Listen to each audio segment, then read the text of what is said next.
Ya Rabb, forgive me for not being able to do more. Forgive me for those nights that I stayed sleeping. Forgive me for those days that I was too lazy to volunteer. Forgive me for those times I held back what I knew I could do for your sake. Forgive me for those times I lost my temper, even though I knew that your pleasure was going to be there for me if I would have held it. Forgive me, O Allah, for not doing more.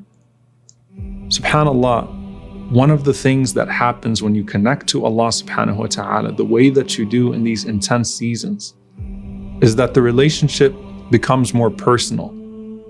It's not just anymore about reward and punishments.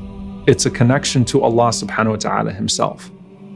And just as the greatest gift in paradise is being able to see him day and night, the greatest gift in this world is to develop a relationship with him to where your greatest joy becomes his joy and your greatest disappointment becomes when you displease him.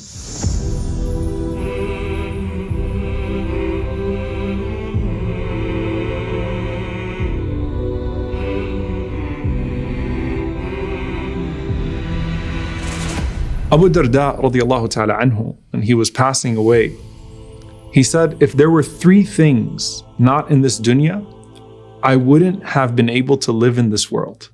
Now, if you think about the things you enjoy most people will mention material things. Most people will mention, things that they used to have, things that they used to do for fun. But Abu Darda radiyallahu anhu said, it was three things that made this life enjoyable. He said the joy of spending a hot summer noon in thirst because of fasting. And he said the joy of prostrating before Allah subhanahu wa ta'ala in the later part of the night. And he said the joy of sitting in the companionship of pious people whose conversation is full of reflection and wisdom like fruits from a fruit garden. This is what he said was his joy in this dunya. What do you think would be his joy in the hereafter? And I ask you, after you worship Allah subhanahu wa ta'ala intensely, have you ever felt a joy greater than that worship? And when you leave this world, don't you think you'll miss it? Because you have an opportunity to please Allah subhanahu wa ta'ala, and that door is closing and closing and closing. And you want to meet Allah subhanahu wa ta'ala having put forth the best of what you could put forth. And subhanAllah, this is true even of the best of people. Abdullah ibn Mas'ud radiyallahu ta'ala anhu, he was asked by his students about the ayah, وَلَا تَحْسَبَنَّ الَّذِينَ قُتِلُوا فِي سَبِيلِ اللَّهِ أَمْوَاتًا بَلْ أَحْيَاءٌ عِنْدَ رَبِّهِمْ يُرْزَقُونَ. That think not of those who are killed in the way of Allah as dead. Rather, they are alive, finding their sustenance in the presence of their Lord. So they asked Abdullah ibn Mas'ud radiyallahu ta'ala anhu, what is the meaning of this ayah? And he said that the Prophet ﷺ said the souls of the shuhada live in the bodies of green birds, and they have their nests in chandeliers hung from the throne of the Most Merciful. They eat from the fruits of paradise whenever they want to. They eat from the fruits of paradise from wherever they like, and then they nestle in these chandeliers. And once their Lord cast a glance at them and said, do you want anything? They said, Ya Rabb, what more shall we desire? We eat the fruit of paradise from wherever we like. And then Allah subhanahu wa ta'ala asked them again.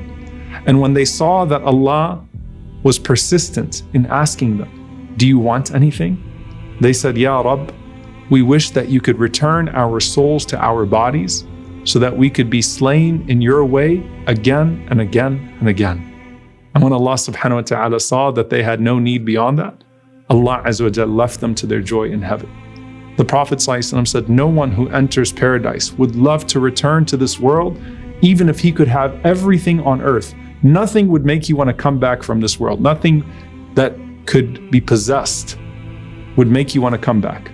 He said, except for the shaheed, the martyr, who would wish to be returned to this world and be slain 10 more times for the sake of Allah subhanahu wa ta'ala, not because they like the blood, not because they like the gore of it, not because they like persecution, not because they like to be killed, but because of what they see of Allah's mercy. Like, Allah is so worth it. Allah deserves so much from us. And it's just out of love for Allah subhanahu wa ta'ala that a person would be willing to sacrifice everything for him at any point. And Rasulullah ﷺ himself, he said, I would love to be a shaheed in Allah's cause and then be resurrected, and again be a shaheed, and then be resurrected, and then again be a shaheed, and then be resurrected, and then again be a shaheed. This is not about loving death. This is about loving sacrificing for Allah subhanahu wa ta'ala, because you see the sweetness of sacrifice and the generosity of Allah subhanahu wa ta'ala in paradise. And the regret of missing Jannah is the regret of the people of hellfire. The regret of the people of Jannah is that they could have done more for Allah subhanahu wa ta'ala. You see, you get to a point in your relationship with Allah that you enjoy doing for Him because you love Him so much. That doesn't mean you don't want His reward. That means the greatest reward is in knowing that you are pleasing Him. And your only regret is that you'll never be able to do for Him what He does for you. يا أيتها النفس المطمئنة ارجعي إلى ربك راضية مرضية فادخلي في عبادي وادخلي جنتي